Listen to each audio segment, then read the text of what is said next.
Yom Kippour. On a passé, depuis Rosh Chodesh Elul jusqu'à Rosh Hashanah, 30 jours de préparation. Préparation extraordinaire. De la nuit de Dodi et d'Odili. Rosh Hashanah, on a été jugé. Ce qui a permis, en vérité, de nous fixer, de comprendre qui on est. Tout le monde pose la question. Comment ça se fait que Rosh Hashanah est avant Kippour? Alors, Kippour est fait pour être pardonné. On aurait dû refaire Kippour avant, pour être pardonné, à la fin être jugé. Au bout du résultat, non. Hachem nous fait un chesed extraordinaire de mettre Rosh Hashanah où on est jugé d'abord, c'est-à-dire qu'on est cadré dans la réalité, dans la vérité de ce qu'on est. On ne peut pas faire de teshuva si on ne sait pas qui on est. On ne peut pas réparer si on n'est pas fixé sur la singularité de nos problèmes. Donc Rosh Hashanah avant Kippour. Rosh Hashanah nous permet de nous fixer, de comprendre où on en est vraiment, qui donne une vérité à la teshuva après, de casser cette malédiction du déterminisme, mais il faut être déterminé pour être libre. Si quelqu'un commence par la liberté, en vérité, il n'est pas libre. Et donc on te dit, commence d'abord par la détermination de Rosh Hashanah. Rosh Hashanah t'a conditionné, voilà ton sort. Tu es condamné à mort, tu es condamné à la souffrance, tu es condamné à XY. Mais tu peux changer. Pourquoi? Par l'acte de tchouva, on va voir ce que c'est, qui te permet de dépasser ton destin, de dépasser ton déterminisme, pour arriver à une fusion dans Dieu qui t'arrache à toute malédiction et qui te purifie. Donc on est maintenant à la veille de Rosh Hashanah, de Kippour, qui est le sommet de cette ascension de 40 jours qui va après se prolonger, bien sûr, dans Sukkot et dans Simchat Torah, qui est vraiment le sommet, le plus sommet, mais on va dire que Kippour, c'est un des sommets. Alors, il faut comprendre, puisque Kippour, l'essence de Kippour, c'est l'homme, comme son nom le dit, Yom Kippour, Yom HaKippurim, Yom qui mechaper, qui fait pardonner les fautes. Un jour, on est un cadeau extraordinaire que Dieu nous a donné, que les nations nous envient, un jour absolument fabuleux, où tous nos péchés peuvent être pardonnés. Pratiquement tous nos péchés peuvent être pardonnés. Pas tous. Vous savez très bien que le Rambam, dans la Chot Shuvah, nous fait une hiérarchie qui part du moins grave, qui est d'oublier de faire une mitzvah positive. Il suffit à ce moment-là, on n'a pas besoin de Yom Kippour. Il suffit de faire tchouva. Et quand on fait tchouva, sur le moment, on est pardonné. Un lotassé, tous les interdits, la shonara, manger du cochon, mauvais regard, tout ce que vous voulez, ça c'est tchouva plus Yom Kippour. Karet, tchouva plus Yom Kippour, plus Isurim. Il faut des Isurim. Mais il faut Yom Kippour. Mais il faut aussi des souffrances. Chil Hashem, tchouva, Yom Kippour, Isurim et la mort. Mais tout ça, c'est quand il n'y a pas de nos jours, quand il n'y a pas le Seir, le bouc émissaire, le Seir à Azazel. Parce que le Seir à Azazel, d'après le Rama, a le pouvoir de pardonner toutes les fautes, même les plus graves, même Karet. Bon, on va essayer de comprendre qu'est-ce que c'est que ça. En tous les cas, il faut essayer de comprendre comment est-ce qu'une faute peut être pardonnée. Première vue, tu as fait une faute, ça y est, tu l'as fait la faute. Tu as fait cette faute, tu ne peux plus jamais revenir. Pire que ça, on va poser une autre question avant. Vous savez qu'il est écrit que celui qui a fait une mitzvah et qui regrette cette mitzvah, il perd le mérite de la mitzvah. Dans ce cas-là, ce n'est pas un miracle d'être pardonné. S'il suffit de regretter un acte pour ne plus être en connexion avec cet acte, pourquoi est-ce que la teshuva est une des 7 choses que Dieu a créées avant la création du monde? Chaque fois qu'on dit que Dieu a créé quelque chose avant la création du monde, c'est pour te dire que ces choses n'obéissent pas à la logique du monde. Parce que si elles avaient été créées après la création du monde, ça voudrait dire qu'elles font partie du monde. Et que si elles font partie du monde, elles sont liées aux lois du monde. La tchouva n'est pas liée aux lois du monde. Pourquoi? Parce qu'elle est au-delà du monde. Elle brouille toute logique du monde. Mais on voit que c'est pas vrai. On voit que quelqu'un qui regrette une bonne action, il perd la bonne action. Or là-bas, Dieu n'a pas fait un miracle pour que tu perdes la bonne action. Donc dès que tu regrettes d'avoir fait un acte, cet acte n'est plus affilié à toi. Mais tout le monde comprend la différence. Quand j'ai fait un acte positif, cet acte positif, il est à moi. Je n'en veux pas, je peux le jeter aux orties. Mais quand tu as fait un acte négatif, tu as cassé une voiture, tu as cassé une maison, tu as frappé quelqu'un, il faut réparer. Tu dis, j'ai cassé la maison de quelqu'un, je dis, bon, je regrette. Ben, il faut que tu payes quand même. Là, on a un grand chidouche. C'est que Dieu te dit, tu regrettes, tu ne dois plus payer. Ça, c'est un miracle. La tchouva peut effacer complètement la faute Au point où pas simplement tu n'es plus tellement condamnable parce que tu as des regrets, mais tu ne dois plus payer. Tu es lavé de la faute, complètement lavé de la faute. Ça, c'est un miracle. Ça, c'est un miracle qui a été créé avant la création du monde. Alors, la grande question, c'est comment c'est possible? J'ai fait une avéra, j'ai détruit. J'ai détruit des mondes dans la Kabbalah, quand on fait des avérotes, on détruit des mondes supérieurs. J'ai blessé des anges. J'ai détruit des architectures spirituelles. J'ai brûlé le temple d'en haut. J'ai fait des choses terribles. Comment veux-tu réparer cela par une simple teshuva? En vérité, le secret de la teshuva, il est très simple. C'est qu'il est écrit dans la Mishnah, Akol Safoui, V'areshut Netuna. Tout est prévu et pourtant Dieu t'a donné le libre arbitre. Phrase qu'on ne comprend pas parce que c'est contradictoire. Si tout est prévu, tu n'as pas de libre arbitre. Et si tu as un libre arbitre, c'est que donc c'est imprévisible, tu peux faire le bien et le mal. Donc c'est pas prévu. Comment les choses peuvent être prévues? Prévisibles. Tout est déjà inscrit dans la prévision. Et pourtant, tu as le libre arbitre. Comment ça marche ensemble? Ça marche ensemble comme ça. Qu'en vérité, l'acte que tu vas commettre, il était peut-être prévu. Mais la Reshut Netuna de t'identifier à cet acte ou pas. Je m'explique. La grande faute du mal, c'est pas tellement de faire le mal. Ça, c'est très grave, mais c'est pas tellement ça la grande faute. La grande faute du mal, c'est de s'identifier au mal. Quand quelqu'un vous dit « moi je suis radin, moi je suis coléreux, moi je suis rancunier, moi je suis jaloux », c'est terrible. Parce qu'aucune personne n'est née jaloux, rancunier ou radin. L'âme, elle est pure, l'âme, elle est attirée comme un aimant vers Dieu. L'âme, elle veut faire les mitzvahs. L'âme, elle a des bras. Ses bras, c'est les mitzvot. Elle veut faire des mitzvot. Elle ne veut pas faire du mal. Le mal, c'est le néant. C'est le côté du Satan. Ça n'a aucune réalité en soi. C'est une pure illusion. Comment quelqu'un peut s'identifier au mal? Il s'identifie à une illusion. C'est la plus grande mensonge par rapport à soi-même. L'homme, fondamentalement, est âme. Pour ça, il n'y a qu'un enfant qu'on dit qu'il n'a pas de Yetzirah Tov. Il n'a que du Yetzirah. Pourtant, on voit que les enfants, ils sont gentils.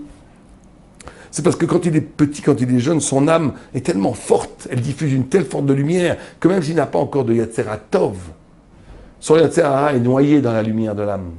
L'âme veut faire le bien. Elle veut faire le bien.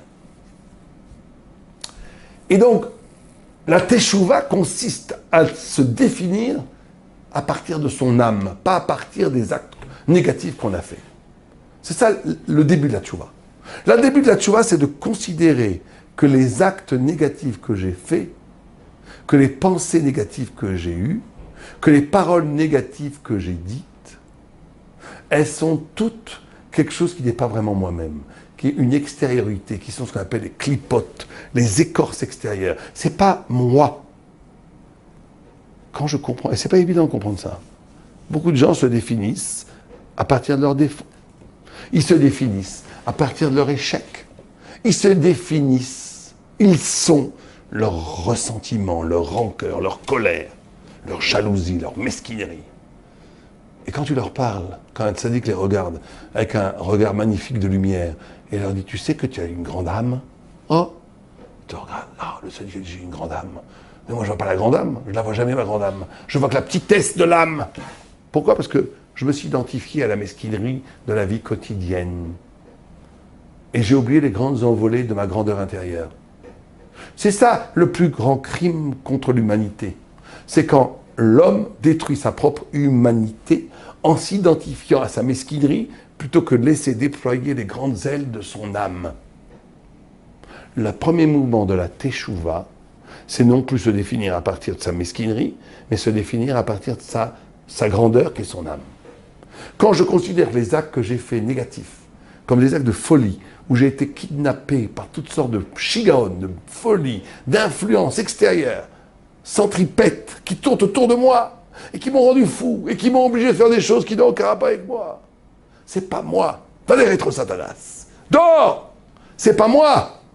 C'est pas la vérité de mon être. Ce sont des clipotes extérieures qui tournent autour de moi, comme des tourbillons. Quand je comprends cela, la faute tombe comme une clipa. Vous savez que c'est extraordinaire, c'est comme ça. c'est que si tu adhères à la Avera, tu veux pas changer. Si tu considères que la Avera, c'est une partie de toi, c'est plus à Kol Tsafoui. C'est à Reshut Netuna. Ah, tu veux continuer à ne pas donner la Zdaka. Tu veux continuer à faire du Lachon Hara. Tu veux continuer à t'énerver pour n'importe quoi. Tu veux continuer à humilier ta femme. Tu veux continuer à ne pas étudier la Torah. Tu veux continuer à dire de la médisance. Toutes ces horreurs que je viens de dénoncer, eh ben, c'est ta volonté fait que ça devient une partie de toi-même. C'est plus à cause de sa fouille. C'est plus quelque chose d'extérieur à toi. C'est toi, tant pis pour... Et tu seras jugé comme ça. C'est l'horreur. Mais dès que tu fais tchouva, tu dis, mais c'est pas moi. La médisance, c'est une horreur, c'est une habitude, c'est complètement idiote qui m'est tombée dessus. Que je sais même pas pourquoi j'ai plus d'esprit. La radinerie, c'est une angoisse que je veux donner de l'argent aux pauvres et à la Torah, etc., etc. Donc c'est pas moi tout ça. Tout ça, c'est des écorces. Tous ces actes négatifs, quand tu les considères que c'est pas toi, ça devient à col de sa fouille. Bon, ça rentre dans le grand déterminisme sociologique de l'histoire génétique de ta vie, et ta liberté de te désengager par rapport à ces choses, à Reshut Netuna, à te désengager par rapport à ce que la vie a fait de toi, te donne une nouvelle identité où toutes ces négativités tombent comme des écorces. S'éloigne de toi, tu es lavé. La tchouva te lave. La tchouva te lave. C'est d'ailleurs la notion même du Seir Azazel. Le bouc émissaire, c'était de prendre le mal et le jeter hors de la ville. Hors de la ville. Et en contrepartie, on prenait un autre Seir. Vous savez que le Seir Azazel était choisi à partir de deux séirs qui se ressemblaient absolument. Il ne devait pas avoir de différence de couleur, pas avoir de différence de poids, pas de différence de prix. Il fallait qu'ils soient les mêmes. On faisait un tirage au sort, on en sortait un à droite, la Hachem, un à gauche, la Azazel, pour bien montrer que ce qui va séparer le bien et le mal, ce n'est pas des choses extérieures, blanc, noir, maigre, gros, cher, pauvre. Non, non. La séparation, l'éruption de la différence entre le mal et le bien, elle se fait à un lieu plus essentiel, où on ne voit pas de différence extérieure, où ça jaillit de la vérité. Or, ces deux boucs, un, on l'envoyait les Azazel, et l'autre, on le faisait la shrita, et on dit que le sang du bouc était le sang le plus proche de l'humain. Et on prenait ce sang, et on le jetait sur la parochette, dans le sein des saints, dans l'intime, dans la proximité la plus intime avec Dieu. Regardez comme c'est extraordinaire. Ce double mouvement, c'est le même mouvement. Ce double mouvement dont le Rambam nous dit qu'il expiait toutes les fautes. C'est un, de rejeter les fautes. C'est pas moi. Mais ça suffit pas de dire c'est pas moi, parce que ce serait irresponsable. Je fais des fautes, après c'est pas moi. Non, c'est pas moi. Alors c'est quoi toi? C'est quand ce rejet du mal s'accompagne d'un retour à une intimité avec Dieu au plus profond du sang, dans le Kodesh HaKodashim, dans le sein des saints. C'est un rejet d'être identifié, d'être déterminé, d'être façonné par le mal extérieur, par le désir, par les ch'touillottes, pour se redéfinir dans le même mouvement, se redéfinir dans une vécoute, dans une proximité avec Dieu. Voilà l'essence du mouvement de la tchouva. Quand on fait cela, on est purifié de toutes les fautes. Et Yom Kippour, c'est un jour extraordinaire, un jour que les nations nous envient, puisque c'est un jour de rendez-vous avec Dieu. On a rendez-vous avec Dieu. Et dans ce rendez-vous, Dieu nous pardonne tous les péchés. Comme si j'avais rendez-vous avec mon père une fois par an. Que ce jour-là, il me disait, allez, on annule tout, mais il faut aller vers le Père. Si on ne se rend pas à la table, si on reste avec sa crasse en dehors du palais, il n'y a pas de pardon possible. Il faut, jeter sa crasse et venir dans l'humilité, dépouillé, presque nu, s'asseoir à côté du Père et prendre l'occasion d'une nouvelle vie nouvelle. C'est ce double mouvement qui fait que on arrive à une tchouva totale. Alors, ce mouvement-là, vous savez que teshuva a pour racine étymologique shav, shin, qui est l'avant-dernière lettre de la Torah, bet, qui est la deuxième lettre de la Torah, ça fait shav, revenir. Mais revenir vers quoi? Shav, il reste deux lettres en dehors de ça, du bet et du tav. C'est la première lettre, aleph, et la deuxième et la dernière lettre, tav. Donc faire tchouva, c'est shav, at, de revenir vers toi, revenir vers moi. Revenir vers toi, c'est la tchouva. De quel toi parle-t-on?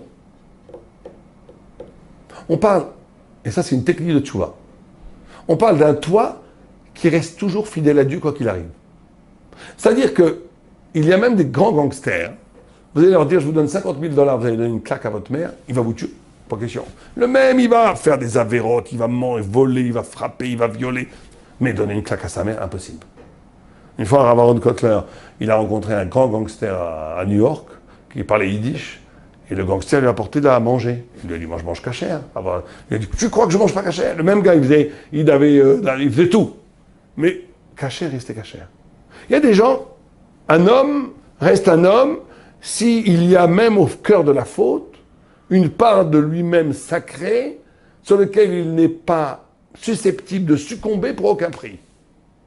Faire tchouva, c'est s'identifier à cette parcelle de pureté qui est restée en toi. Et de dire que tout le reste est du mensonge, et ça c'est ma vérité. Et de se redéfinir comme un mikvé à partir de cela, et à partir de cela repurifier tout le reste. C'est ça faire tchouva. Faire tchouva, c'est s'identifier à partir de la part de soi-même qui n'a jamais trahi. Et à partir de là, purifier tout le reste. Au point où il y a cette histoire de Rabbi Eliezer ben Dordaya, qui est incroyable.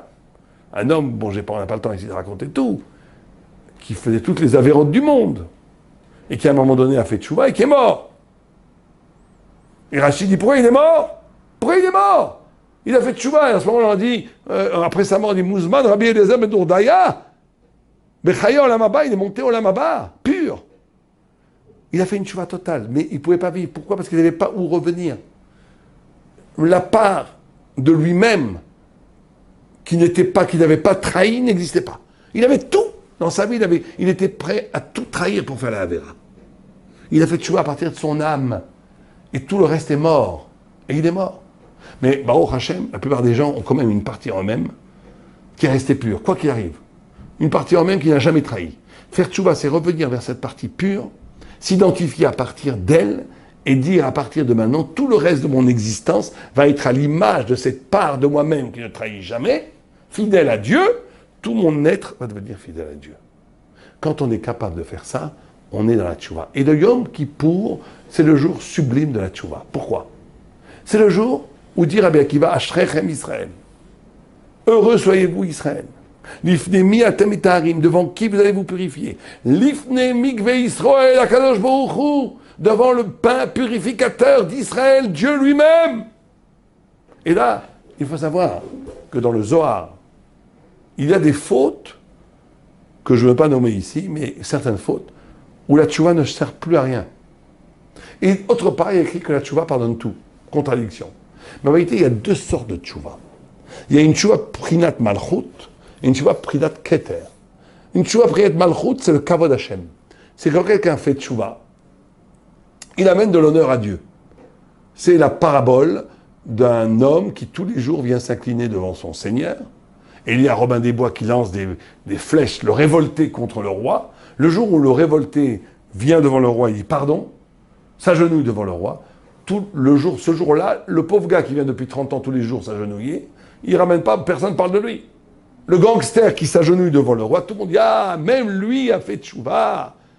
Et on dit que c'est le kavod, comme ça que Moïse a eu le pardon pour le peuple juif. Pen yomru, si tu ne pardonnes pas le peuple juif, on va dire que tu n'as pas été capable de les sauver. L'honneur de Dieu est un facteur de pardon. Dieu a dit ça, l'article et de Varecha. Toutes tes chouvas ramènent du pardon parce qu'il amène du kavod shamaim. Il amène de l'honneur à Dieu. C'est la chouva prinat malchut. C'est une très grande chouva, c'est magnifique. Mais elle ne répare pas tout. Il y a une autre chouva, c'est la chouva de Yom Kippour. Ça, c'est toute l'année, c'est prinat malchut. Bon, pendant Kippour, c'est prinat keter. Keter, c'est la couronne. C'est une journée où on peut se coller à Dieu de façon totale. Ça veut dire qu'on est un bain purificateur. On n'est plus dans les cheshbon, dans les calculs, parce que tu as fait tchouva, parce que tu ramènes de l'honneur à Dieu, alors tu vas être pardonné. On est dans un abandon total de pureté. On se jette dans la lumière divine. Un mikvé purifie tout. Quand un homme est capable à Kippour, pendant la Neila, avant la Neila, tout le Kippour et pendant la Neila, de se jeter en Dieu, de se redéfinir à partir de son contact avec le divin, de s'oublier complètement, de s'abandonner, pour aller dans l'amour de Dieu et de décider que à partir de maintenant, toute ma vie va être donnée à Dieu, ça pardonne de façon radicale tous les péchés. Alavai Alenu.